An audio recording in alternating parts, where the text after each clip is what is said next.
స్థాపకాయ చ ధర్మస్య సర్వధర్మస్వరూపిణే అవతారవరిష్ఠాయ రామకృష్ణాయ తే నమః. జననీం శారదాం దేవీం రామకృష్ణం జగద్గురుం పాదపద్మే తయోశ్రిత్వా ప్రణమామి ముహుర్ముహుః. నమః శ్రీయతిరాజాయ వివేకానందసూరయే సచ్చిత్సుఖస్వరూపాయ స్వామినే తాపహారిణే. గురుర్బ్రహ్మా గురుర్విష్ణుః గురుర్దేవో మహేశ్వరః గురు సాక్షాత్ పరం బ్రహ్మ తస్మై శ్రీ గురవే నమః. శ్రీమద్ వాల్మీకి రామాయణము యుద్ధకాండలోని 101వ సర్గ నుంచి 110వ సర్గ వరకు గల అంశాలను ఈరోజు పరిశీలిద్దాం. అసహాయ సూర్యుడైన శ్రీరామచంద్రుడి చేతిలో రావణాసురుడి యొక్క అసురాస్త్రం దగ్ధమైపోవడం చూసి కామరూపులైన సుగ్రీవాది ప్రముఖ వానర వీరులందరూ కూడా సంతోషంతో శ్రీరాముల వారి చుట్టూ చేరి కోలాహల ధ్వనులు గావిస్తారు. తాను ప్రయోగించిన అస్త్రాస్త్రం నిర్వీర్యం అయిపోయేసరికి రావణాసురుడికి చాలా కోపం వచ్చేస్తుంది. ఆ కోపంలో మరొక అస్త్రాన్ని తీసుకుంటాడు. దాని పేరు రౌద్రాస్త్రం. ఈ రౌద్రాస్త్రము ఝంఝం మారుతంలాగా వేగంగా బయటకు వచ్చి శ్రీరాముల వారి మీదకి వెళ్తూ ఉంటుంది. ఈలోగా రఘురాముడు గాంధర్వము అనే దివ్యాస్త్రాన్ని ఈ రౌద్రాస్త్రం మీదకి వదులుతారు. ఈ గాంధర్వాస్త్రము రౌద్రాస్త్రాన్ని ముక్కలు ముక్కలు చేసేస్తుంది. ఇలా రావణుడు చిత్ర విచిత్రాలైన ఆయుధాలని రఘువీరుడి మీదకి ప్రయోగించడము, వాటినన్నిటినీ కూడా ఆయన ధ్వంసం చేయడము జరుగుతోంది.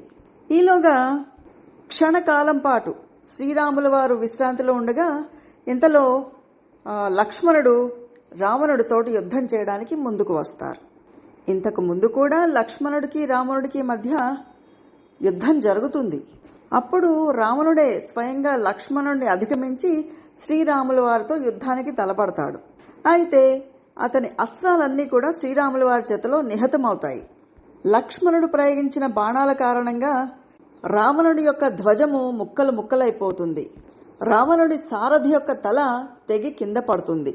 రావణుడి ధనస్సు ఛిద్రం చేయబడుతుంది. అది చూసి రావణుడు ఏమి చెయ్యాలో తోచక ఒక్క క్షణకాలం పాటు అలాగే ఊరికే ఉండిపోతాడు. ఈలోగా విభీషణుడు ఆకాశంలోకి ఎగిరి తన గదతోటి రావణుడి యొక్క రథాశ్వాలను తన గదతో గట్టిగా కొట్టి సంహరిస్తాడు.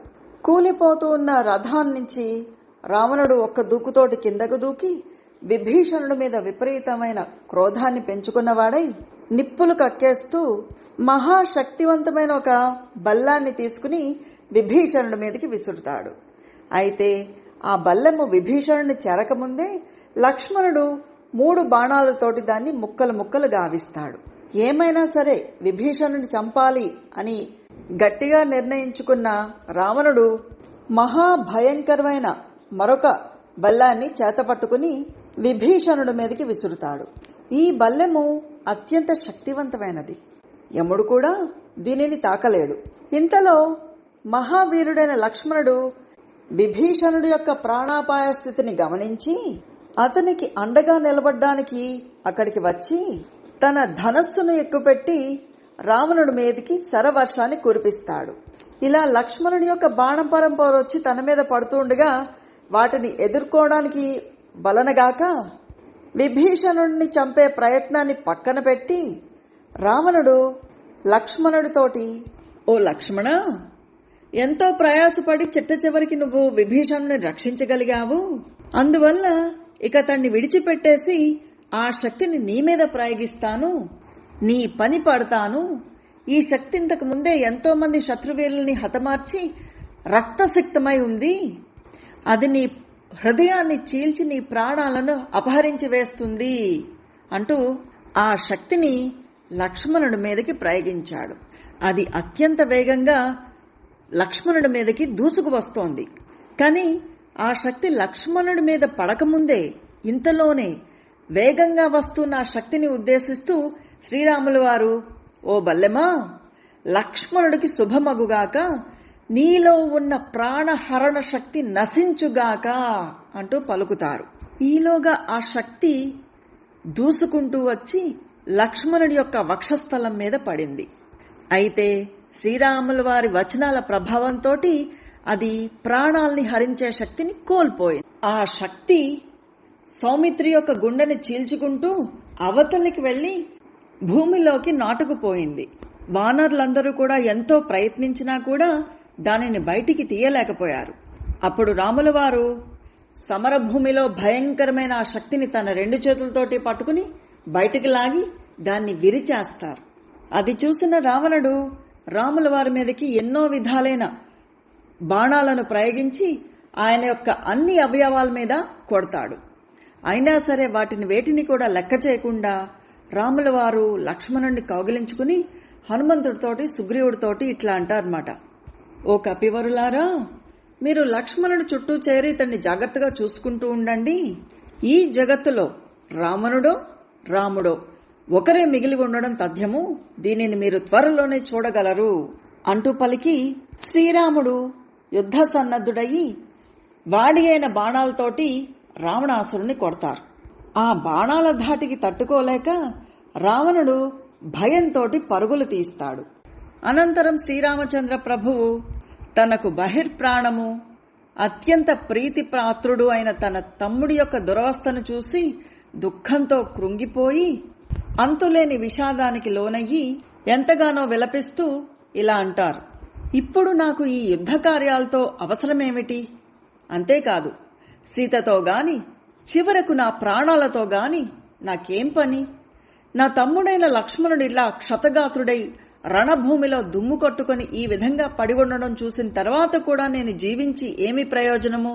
లక్ష్మణుడి లాంటి అనుంగ సోదరుడు ఇంకెక్కడైనా దొరుకుతాడా అంటూ ఎంతో బాధాతప్త హృదయంతో విలపిస్తారు.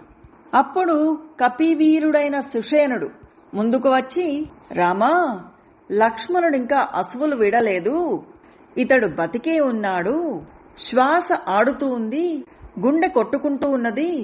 ఇతడు సజీవుడై ఉన్నాడు అనడానికి ఇవన్నీ కూడా నిదర్శనాలు అని చెప్పి అతడు వెంటనే హనుమంతుణ్ణి తొందర పెడుతూ, ఓ వీరుడా, వెంటనే నువ్వు ఔషధి పర్వతం దగ్గరికి వెళ్లి అక్కడ విశల్యకరణి, సవర్ణకరణి, సంజీవని, సంధానకరణి అనే సుప్రసిద్ధమైన పరమౌషధాలను తీసుకుని త్వరగా వెనక్కి వచ్చేయి. మహాత్ముడు వీరుడైన లక్ష్మణుడు చైతన్యవంతుడవడానికి ఈ మహా ఔషధాలన్నీ కూడా ఎంతో తోడ్పడతాయి అంటూ చెప్పేసరికి సుషేనుడు సూచించిన వెంటనే హనుమంతుడు వాయువేగంతో ఔషధి పర్వతాన్ని చేరుకుంటారు. కానీ ఆ శక్తిశాలి అయిన హనుమంతుడికి ఆ దివ్య ఔషధాలను గుర్తించడం కష్టసాధ్యంగా అనిపిస్తుంది. దాంతో కొంతసేపు ఆయన చింతాక్రాంతుడవుతారు. అయితే ప్రతిభామూర్తి అయిన మారుతికి ఈలోగానే చక్కటి ఆలోచన తడుతుంది. ఈ గిరి శిఖరాన్నే పూర్తిగా పెళ్లగించి తీసుకుని వెళ్తాను. ఈ పర్వత శిఖరం మీదే ఈ మహా ఔషధాలన్నీ ఉండి ఉంటాయని నాకు తోస్తున్నది అంటూ నిశ్చయించుకుని ఆ పర్వతం దగ్గరికి వెళ్లి ఆ గిరి శిఖరాన్ని 3 సార్లు అటూ ఇటూ ఊపుతారు.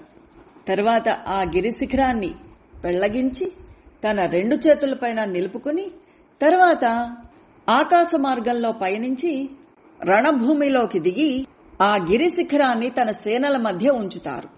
అనంతరం సుషేనుడితోటి, వానరోత్తమా, ఆ ఔషధాలను నేను గుర్తించలేకపోయాను కాబట్టి పూర్తిగా ఆ గిరి శిఖరాన్నే తీసుకువచ్చేశాను అంటూ చెప్తారు. హనుమంతుడు చేసిన ఈ కార్యము దేవతలకు కూడా అసాధ్యమైనది. ఇలాంటి అద్భుత కార్యాన్ని చూసి యుద్ధభూమిలో ఉన్న వానరులు, రాక్షసులు అందరూ కూడా ఆశ్చర్యచకితులవుతారు. సుషేనుడు కూడా మారుతిని ఎంతో కొనియాడి ఆ ఔషధాలను పర్వతం మించి పకిలించి వాటిని చక్కగా నూరి లక్ష్మణుడి యొక్క ముక్కు దగ్గర పెట్టేసరికి లక్ష్మణుడు ఆ ఔషధిని ఆఘ్రాణించి వెంటనే పరిపూర్ణ ఆరోగ్యవంతుడయ్యి లేచి కూర్చుంటాడు. అది చూసి వానరులందరూ కూడా సంతోషంతో బాగు అంటూ సుషేనుణ్ణి శ్లాఘిస్తారు. రఘువీరుడు ఆనంద బాష్పాలను కారుస్తూ గాఢమైన ప్రేమతో తమ్ముణ్ణి అక్కన చేర్చుకుని, లక్ష్మణ, ఓ వీరుడా, నా అదృష్టం కొద్దీ పునర్జన్మనెత్తి వచ్చిన నిన్ను పరమానందంతో చూస్తూ ఉన్నాను. నువ్వు మరణించి ఉంటే నా విజయానికి అర్థం ఉండేది కాదు. అంతేకాదు, అప్పుడు సీతతో గాని నా ప్రాణాలతో గాని ఏమి ప్రయోజనము అంటూ రాముల వారు పలికేసరికి ఆయన మాటలను విన్న లక్ష్మణుడు ఖిన్నుడయ్యి తడబడుతూ మంద స్వరంతో ఇట్లా అన్నారట. సత్యపరాక్రమ, రావణుని వధించి విభీషణుడికి పట్టాభిషేకం చేస్తాను అని ఇదివరలో నువ్వు ప్రతిజ్ఞ చేసి ఉన్నావు. ఇప్పుడు దానికి విరుద్ధంగా ఒక బలహీనుడి రీతిగా మాట్లాడడం తగని పని. సత్పురుషులెప్పుడూ కూడా ప్రతిజ్ఞాభంగానికి పాల్పడరు. నా కారణంగానైనా సరే నువ్వు నిరాశకు లోను కాకూడదు. రావణుని వధించడం ద్వారా సీతాదేవికి చెర నుంచి విముక్తి కలిగిస్తాను అని నువ్వు ప్రతిజ్ఞ చేసి ఉన్నావు కాబట్టి దాన్ని పాలించాల్సి ఉంటుంది. సూర్యుడు అస్తమించే లోపలానే దుర్మార్గుడైన ఈ రావణాసురుని నువ్వు శీఘ్రంగా వధించి తీరాలి. ఇది నా ఆకాంక్ష అంటూ పలికిన లక్ష్మణుడి యొక్క మాటలను విని శ్రీరాముల వారు వెంటనే ధనస్సును చేతపట్టుకుని రావణుడిపై యుద్ధానికి దిగుతారు. రావణుడు రథం మేయించి యుద్ధం చేస్తున్నాడు. రాముల వారు భూమి మీద నిలబడి యుద్ధం చేస్తున్నారు. అది చూసి దేవతలందరూ కూడా వాళ్లల్లో వాళ్ళు సంప్రదించుకుని ఇంద్రుడు తన రథాన్ని తీసుకుని శ్రీరాముడికి అప్పగించమని చెప్పి తన సారథి అయిన మాతల్ని ఆదేశిస్తాడు. సురరాజు ఆదేశాన్ని అందుకున్న మాతలి శుభప్రదమైన ఆ మేటి రథాన్ని ఎక్కి దివి నుంచి భువికి చేరి శ్రీరాముని సమక్షంలో నిలబడి ఆయనకు ప్రణమిల్లి, ఓ దివ్య గుణ సంపన్న రామా, ఈ యుద్ధంలో మీ విజయం కోసం దేవేంద్రుడు ఈ రథాన్ని పంపించాడు. అంతేకాదు, దివ్యమైన ఒక మహాధనస్సును, అగ్నిజ్వాలలాగా మిరుమిట్లు గొలుపుతూ ఉన్న ఒక కవచాన్ని, సూర్యకిరణంలాగా కాంతులీనుతున్న ఈ శరాలని, నిర్మలమై వాడి అయిన ఈ శక్తి అనే బళ్ళాన్ని ఆ ప్రభు మీకు సమర్పించారు. ఓ ప్రభు, ఈ రథాన్ని అధిరోహించండి. నేను మీకు సారథిగా ఉంటాను. మీరు రావణుణ్ణి జయించండి అంటూ విన్నవించుకునేసరికి శ్రీరాముల వారు ఆ రథానికి ప్రదక్షిణ పూర్వకంగా నమస్కరించి దాన్ని అధిరోహించి యుద్ధాన్ని ప్రారంభిస్తారు. రావణుడు ప్రయోగించిన సర్పాస్త్రాన్ని తమ గరుడాస్త్రంతో నిర్వీర్యం చేస్తారు. దాంతో రావణాసురుడు క్రోధం పూని రథ ధ్వజాన్ని తన బాణాలతోటి ముక్కలు ముక్కలు గావించి ఇంద్రాశ్వాలను కూడా తన శర పరంపరతోటి దెబ్బతీస్తాడు. రావణుడు చేస్తున్న ఈ తీవ్రమైన యుద్ధ కార్యాన్ని చూసి దేవతలు, గంధర్వులు, దానవులు, చారుణులు అందరూ కూడా విషాదానికి లోనవుతారు. రావణుడు పరంపరగా బాణాలను ప్రయోగిస్తూ ఉండేసరికి వాటి వల్ల దెబ్బతిన్న శ్రీరాముల వారు తమ శరాలను సంధించలేకపోతారు. దాంతో శ్రీరాముడు కుపితుడయ్యి కనుబొమ్మలు ముడిచి కొద్దిగా కళ్ళెర్ర చేస్తూ తీవ్రమైన చూపులతో కాల్చివేస్తున్న వానిలాగా క్రోధమూర్తే అవుతారు. అలా క్రోధమూర్తి అయి ఉన్న శ్రీరాముల వారి యొక్క భీకరమైన ముఖాన్ని చూసి ప్రాణులన్నీ కూడా గడగడా వణికిపోయాయి. భూమి కంపించిపోయింది. త్రికూట పర్వతం చలించిపోయింది. సముద్రుడు క్షోభకి గురయ్యాడు. ప్రాణులన్నీ భయంతో వణికిపోయాయి. రావణుడి గుండెలో కూడా దడ పుట్టింది. మహావీరులైన రామరావణులిద్దరూ కూడా తీవ్రంగా పోరాడుకుంటూ ఇలా వివిధ రకాలైన ఆయుధాలతో మహాసంగ్రామం చేసుకుంటూ ఉన్నారు. ఈ మహాసంగ్రామాన్ని ఆకాశంలో ఉండి దేవతలు, గంధర్వులు, మహానాగులు, ఋషులు, దానవులు, దైత్యులు, గరుడాది పక్షిజాతులు, సకల సురాసురులు ఈ మహారణాన్ని కుతూహలంతో శ్రద్ధగా చూస్తూ ఉన్నారు. అక్కడున్న రాక్షసులందరూ కూడా రావణుడికి జయము జయము అని పలుకుతూ ఉంటే దేవతలందరూ కూడా శ్రీరామచంద్ర ప్రభువుకు జయము జయము అంటూ పదే పదే పలుకుతూ ఉన్నారు. ఇంతలో దుష్టాత్ముడైన రావణుడు రాముల వారి విషయంలో అగ్రహోద్రగ్రుడయ్యి ఆయనను చంపదలచి ఒక మహా ఆయుధాన్ని చేతపట్టుకుని బలంగా ఆ శూలాన్ని శ్రీరాముల వారి మీద ప్రయోగించాడు.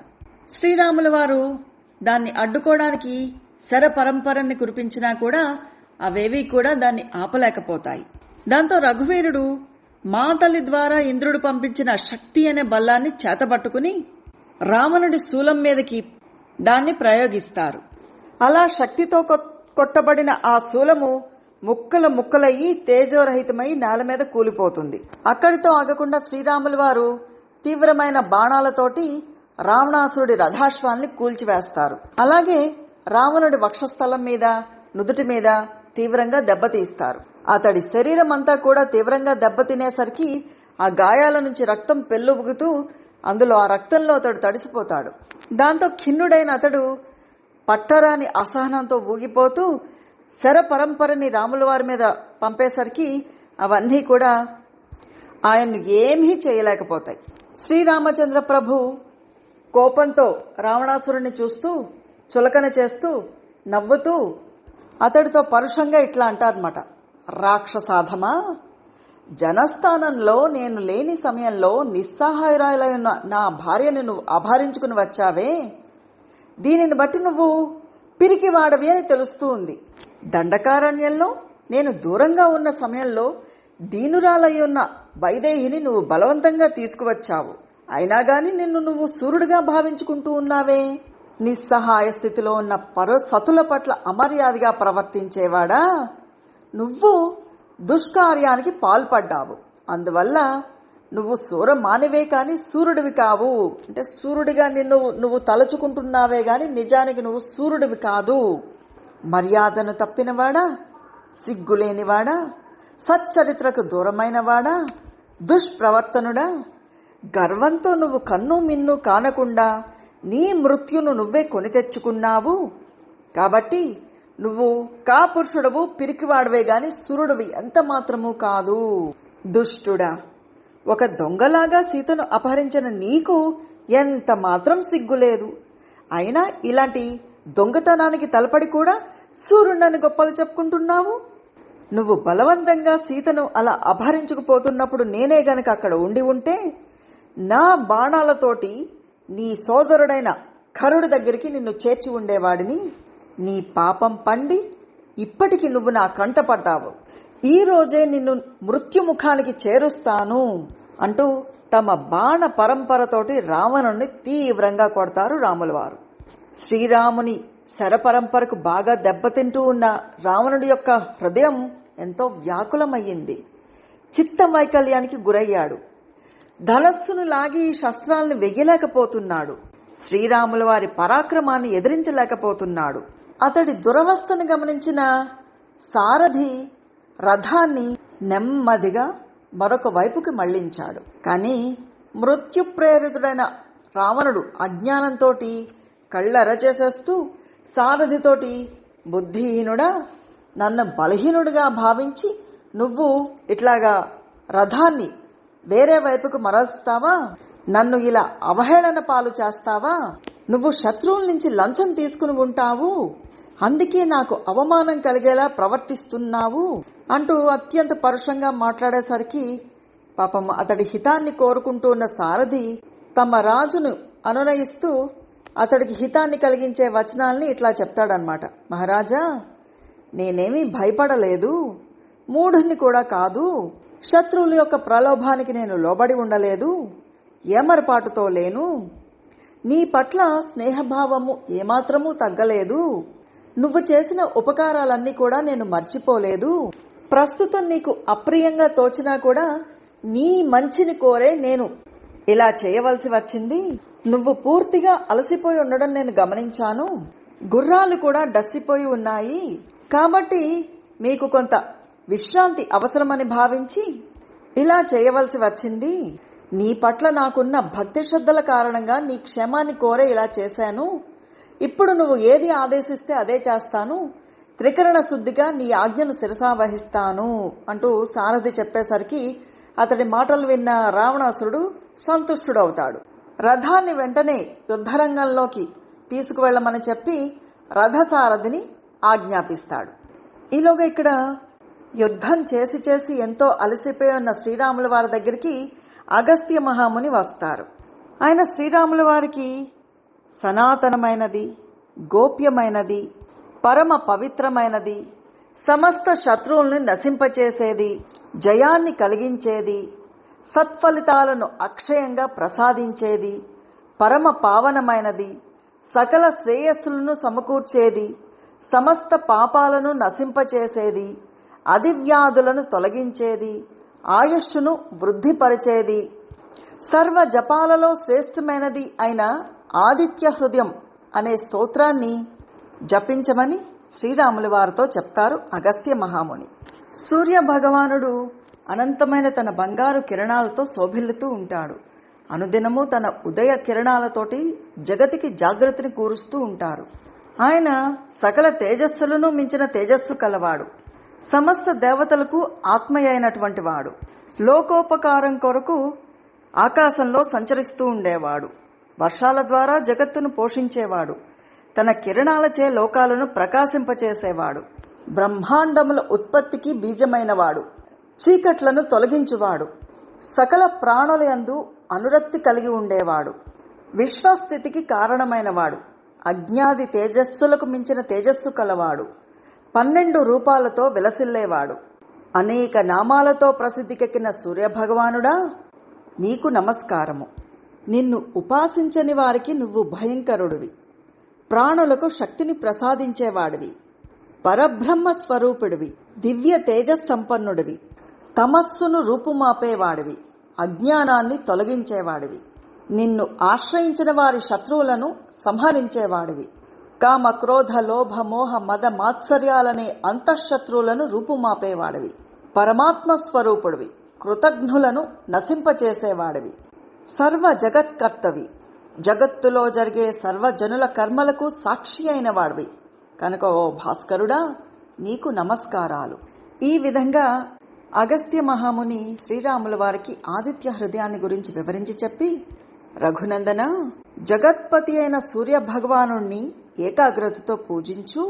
ఈ ఆదిత్య హృదయాన్ని 3 సార్లు జపిస్తే నువ్వు ఈ మహాసంగ్రామంలో విజయాన్ని పొందగలవు, రావణుణ్ణి వధించగలవు అంటూ పలికి ఆయన తమ స్థానానికి తిరిగి వెళ్లిపోతారు.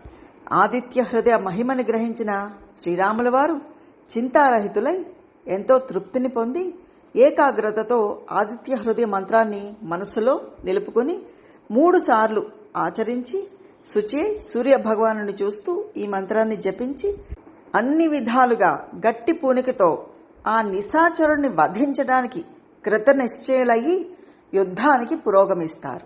అది చూసి సూర్య భగవానుడు రావణుడు నశించడం తథ్యము అని తెలుసుకుని మానసికోల్లాసాన్ని పొందినవారై పరమ సంతోషంతో శ్రీరాముల వారిని చూస్తూ, రామా త్వరపడు అంటూ పలికారట. ఈలోగా రావణుడి రథం తమ వైపుకి వేగంగా రావడం రాముల వారు చూశారు. ఆ రథం అపసవ్యంగా వస్తోంది. శ్రీరాముల వారి సూచనలను అనుసరించి రథసారథి అనే మాతలి ఆ రథానికి ఎదురుగా తమ రథాన్ని పోనిస్తాడు. 2 సింహాల్లాగా ఆ యోధులిద్దరూ కూడా ఒకళ్ళని ఒకళ్ళు చంపగోరి మహాయుద్ధానికి తలపడ్డారు. రావణులిద్దరూ తమ తమ రథాలపై నుండి చేస్తున్న ఘోరమైన యుద్ధము సకల లోకాలకు భయాన్ని కలిగించింది. ఇరు పక్షాల సైనికులు కూడా వివిధ రకాలైన ఆయుధాల్ని ధరించి ఉన్నారు గాని ఒకరితో ఒకరు యుద్ధాన్ని చేయడం మర్చిపోయి ఆశ్చర్యచకితులయ్యి మౌనంగా మహావీరులైన రావణులిద్దరి మధ్య జరుగుతున్న యుద్ధాన్ని చూస్తూ నిలబడిపోయారు. శ్రీరామచంద్ర ప్రభువు రావణునిపై ప్రతీకారం తీర్చుకోవాలని దృఢంగా నిశ్చయించుకుని ఒక వాడి అయిన బాణాన్ని రావణుడి ధ్వజస్తంభం మీదకి వేసేసరికి అది ముక్కలైపోయింది. దాంతో రావణుడు రెట్టించిన కోపంతో శరపరంపర్ని ప్రయోగిస్తూనే ఉన్నాడు. ఇలా వీరిద్దరూ ప్రయోగిస్తున్న బాణాలు పరస్పరం ఢీకొని భూమి మీద పడిపోతూ ఉన్నాయి. ఈలోగా రాముల వారు 4 పదునైన బాణాలను ఎక్కుపెట్టి ప్రయోగించేసరికి వాటి ధాటికి రావణాసురుడి యొక్క రథాశ్వాలు కొంచెం వెనకడుగు వేశాయి. తన రథం అలా వెనక్కి అడుగు వేయడం చూసేసరికి రావణాసురుడికి చాలా కోపం వచ్చేసింది. దాంతో ఇంద్రుడి సారథి అయిన మాతల్ని గురిపెట్టి బలమైన బాణాలను అతడి మీదకి ప్రయోగిస్తాడు. కానీ అవతడిని ఏమీ చేయలేకపోతాయి, కొంచెం కూడా బాధించలేకపోతాయి. అది చూసిన రాముల వారు తమను కొట్టడానికంటే ఎక్కువగా భావించి ఎంతో రోషంతో తీక్ష్ణమైన బాణాన్ని ధనస్సుకు సంధించి రావణాసురుడి యొక్క శిరస్సును ఛేదించి వేస్తారు. ఆ శిరస్సు భూమి మీద పడిపోవడం అనేది అందరూ చూస్తారు. కానీ మరుక్షణంలోనే ఆ శిరస్సు లాంటిదే ఇంకొక శిరస్సు రావణుడి దేహంలో మొలిచింది. అక్కడితో ఆగలేదు. ఎన్నిసార్లు శిరస్సుల్ని ఖండించినా కూడా అక్కడ మళ్లీ కొత్తగా ఇంకొక శిరస్సు మొలుస్తూ ఉన్నది. రావణుణ్ణి అంతమొందించే మార్గము శ్రీరాముల వారికి అంతుపట్టలేదు. ఎంతో మంది రాక్షసులను హతమార్చిన తమ అస్త్రాలు రావణుడి ముందు నిర్వీర్యమయ్యేసరికి రాముల వారు ఆలోచనలో పడతారు. జాగ్రత్త వహించిన వారయ్యి యుద్ధంలో రావణుడి వక్షస్థలం మీద శరపరంపరని కురిపిస్తారు. రావణుడు కూడా అవిచ్ఛిన్నంగా ముసలాలను గదలను రాముల వారి మీద ప్రయోగిస్తూనే ఉంటాడు. ఒక్క క్షణకాలం పాటైనా ఆగకుండా రామ రావణ యుద్ధము నిర్విరామంగా కొనసాగుతూ ఉంది. ఇక్కడితో 110వ సర్గ పూర్తయినది. హరి ఓం తత్సత్. శ్రీరామకృష్ణార్పణమస్తు.